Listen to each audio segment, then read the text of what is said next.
Kalian yang pengen jualan online tapi bingung mau mulai dari mana, atau mungkin yang saat ini profesinya sebagai agent properti, bahkan developer properti yang ingin meningkatkan penjualan propertinya, tapi nggak tahu caranya.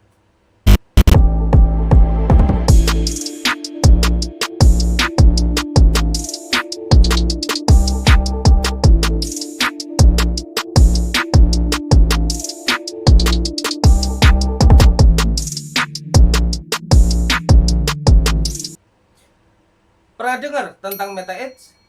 Atau mungkin kalian pernah coba Meta Ads tapi masih boncos? Di video ini saya akan jelaskan tentang apa itu Meta Ads dan seberapa penting kalian pelajari Meta Ads di tahun 2025 bahkan tahun-tahun kedepannya, atau mungkin wajib kalian pelajari. Meta Ads adalah sebuah platform yang dimiliki oleh Meta, baik itu WhatsApp, Instagram, maupun Facebook. Meta Ads itu berbeda dengan Google ya.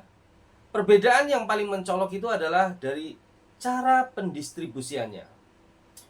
Kalau Meta itu lebih cenderung dia mencari audien-audien yang minat terhadap produk yang kita pasarkan. Tapi kalau seumpama Google itu lebih cenderung dia menunggu orang yang mencari produk yang mereka inginkan.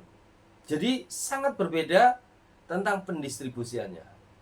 Sebagai analoginya, biar kita lebih gampang memahaminya, itu ibaratnya kita jualan bakso ya. Kalau Meta jualan baksonya itu dengan cara keliling komplek. Dia mencari orang-orang dari rumah ke rumah yang ingin memakan bakso. Tapi kalau semua sama Google, diibaratkan kita jadi tukang bakso yang mangkal ataupun yang jualannya itu di kios. Jadi dia menunggu orang yang datang untuk membeli bakso di kios kita. Jadi sangat berbeda cara pendistribusiannya. Meta akan jauh lebih banyak ketemu dengan audien-audien yang minatnya itu sesuai dengan kita targetkan.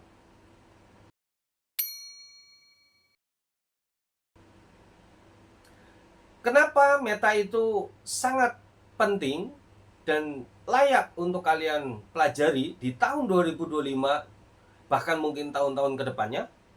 Seperti yang kita ketahui bahwa penduduk Indonesia 80%-nya mungkin lebih dia itu sebagai user di Meta.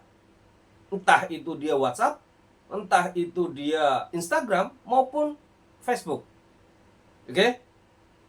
Sehingga dengan user yang begitu banyak, maka peluang kita untuk bisa memanfaatkan platform tersebut itu sangatlah luas, sangatlah besar. Dan Meta sendiri ketika kita mengiklankan melalui Meta itu, kita bisa mentargetkan ke audien-audien yang spesifik, mulai dari usia, jenis kelamin, bahkan hobi dan interestnya. Itu kita bisa setting sespesifik mungkin. Dan Meta tentunya bukan hanya untuk awareness saja, tapi kita bisa manfaatkan sebagai platform penjualan.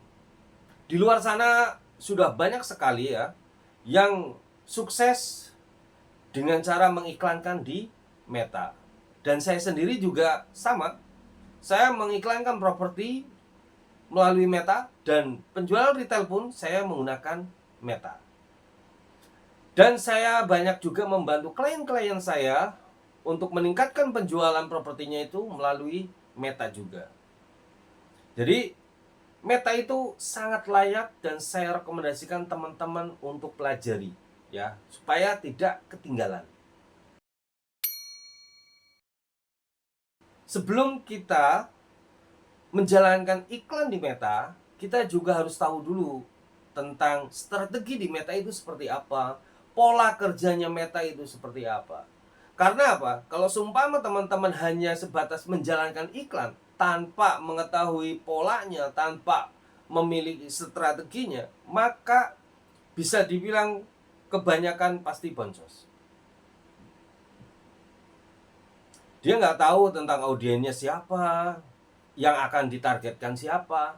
Kemudian objektif yang digunakan pun nggak tahu. Ya, bahkan yang paling parahnya lagi, ketika menjalankan iklan, nggak tahu cara baca data iklannya. Saya yakin teman-teman pasti akan boncos. Makanya kalau kita mau menjalankan iklan di Meta, wajib banget tahu pola iklannya dan punya strategi yang tepat.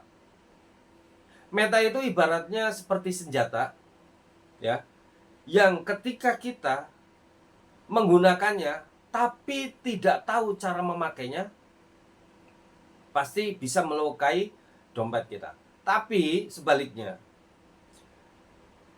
jika kita tahu cara memakainya, tahu cara memanfaatkannya, ya, maka dengan puluhan ribu aja kita bisa closing. Nah, di channel ini saya akan bahas banyak seputar Meta Ads dan tips-tips cara beriklan yang benar supaya teman-teman tidak boncos lagi. Jadi, jangan lupa follow akun ini, like, share, dan komen jika teman-teman memiliki pertanyaan tentang Meta Ads.